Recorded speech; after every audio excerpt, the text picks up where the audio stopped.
Well, we begin this afternoon with signs that the U.S. may be moving in the direction of becoming a police state. Now, we've heard about drones being used in the Middle East. Most recently, Iran seized a U.S. drone accused of spying on the country. But now reports that Predator drones are being used on American citizens on U.S. soil. This video pretty much sums it all up. Nelson County, North Dakota Sheriff Kelly Yonke went looking for 6 missing cattle on the Brossard family farm when 3 armed Brossard brothers chased him away. Yonke called the Highway Patrol, a SWAT team, a bomb squad, and a Predator drone operated by U.S. Customs and Border Protection. The drone was used to surveil the property until the Brossard brothers were observed to be unarmed. Then the SWAT team moved in to make the arrests. Yes, that really happened. An unmanned multi-million-dollar drone was reportedly used to help local police track down stolen cows and their owners. So what is happening here in the U.S., and is this a sign of things to come? The always outspoken radio host Alex Jones is here now to help dig deeper into all of this. Alex, why in the world are local police in North Dakota using a drone to track down U.S. citizens? Well, that's because this is their prime enemy and prime target. Our country has been taken over by Goldman Sachs, the same folks that have taken over Europe.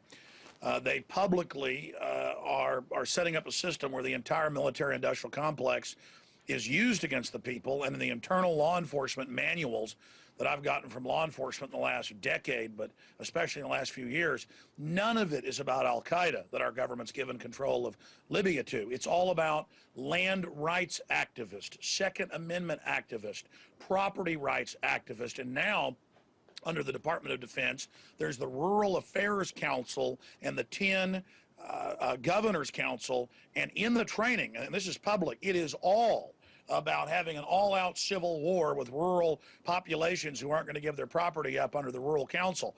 So, of course, hundreds of miles inside the U.S., they won't use the Predator drones on illegals coming across the border, but they will on citizens who, under common law, cows keep coming on your property for the damage and things, you are able to keep them. That's common law, that's state law. And the fact is that then without a warrant, they came on the property and they said, hey, get out of here. You don't have a warrant.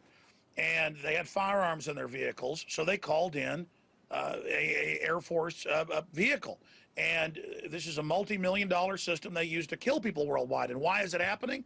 When they passed the NDAA that Ron Paul has called martial law in America here in the U.S. a few weeks ago, when they passed that, it says the whole world, not just the U.S., can have predators over it dropping bombs on them. So it's a declaration of war, an end to posse comitatus, troops on the streets, and says they can kill U.S. citizens, disappear U.S. citizens.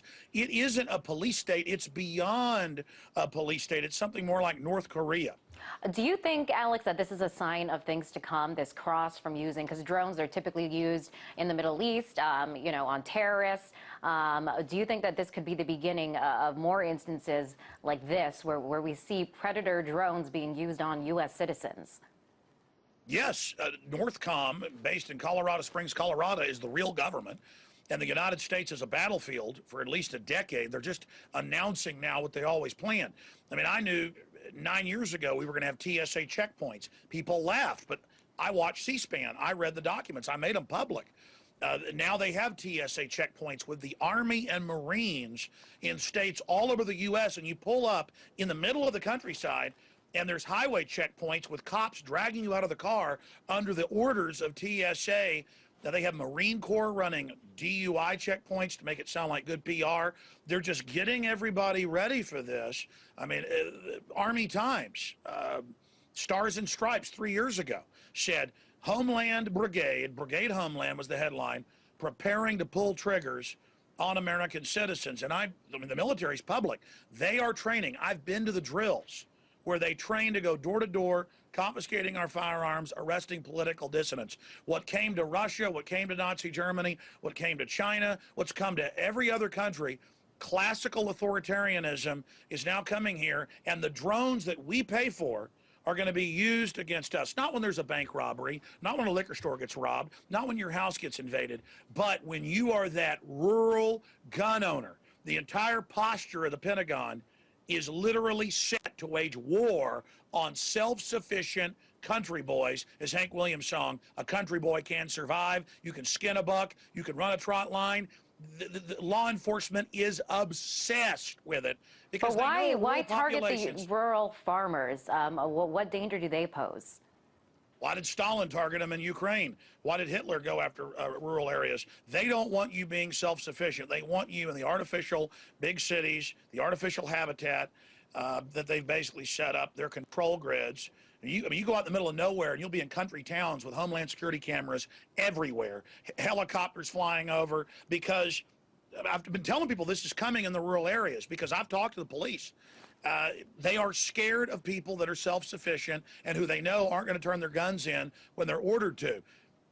Okay, Alex, one argument that we hear from proponents of drones and other surveillance methods is that, hey, do whatever it takes to improve the safety and security of the population. What do you think about this argument?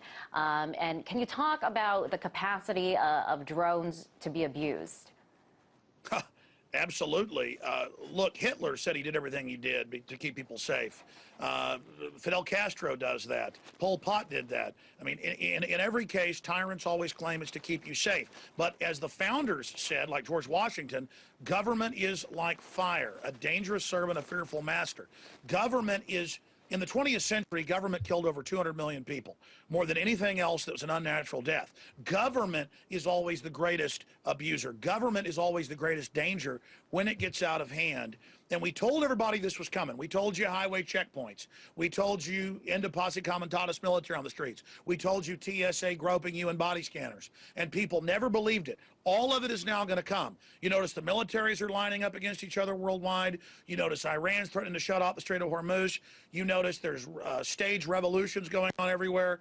This is the banker takeover. Look at Europe. They admit a banker occupation with the countries all waiving their rights and signing it over to Goldman Sachs, who runs it. I mean, this is worldwide tyranny. Our military's been hijacked. Our police have been hijacked. Our state governments are now under federal control. America has turned into the evil empire, as Ron Paul has pointed out. And we're only going to get our republic back by admitting how much tyranny we've gotten into. The great threat is this tyranny, and the banks are getting ready for runs on the banks. They're getting ready to take the pension funds, just like in Portugal, just like in Greece. And so they're gearing up to use this paramilitary force, because if they don't, people like John Corzine, who's billions of dollars have now disappeared from MF Global, and he won't say where it went, he's going to go to jail like Bernie Madoff. The president, Eric Holder, who on record's been caught perjuring and shipping guns into Mexico. Ron Paul today on my radio show said it's criminal what happened. It's a false flag. They're all going to prison if they don't set up martial law. And I hope the world understands that. This isn't a game. These criminals are going to try to bring in total tyranny, because if they don't, they're all going to prison. Very passionate and fascinating arguments coming from you. I do want to ask you why you think some people dismiss you as a conspiracy theorist. I mean, you've warned people of things. Some of them have come true, but we do continue to hear this criticism. Why do you think that some people do dismiss you as a conspiracy theorist?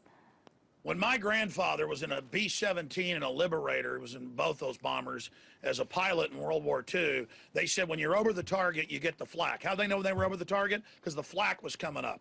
Okay, I've got flak, Nightline, you name it.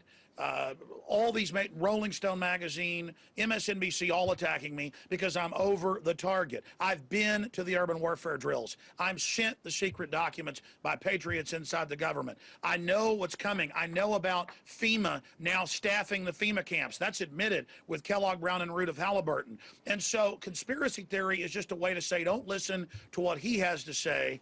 And it's not working anymore. And so all I beg people to do is to look into the information we cover at Infowars.com for themselves and decide and research, do you want the next phase of this to come into view?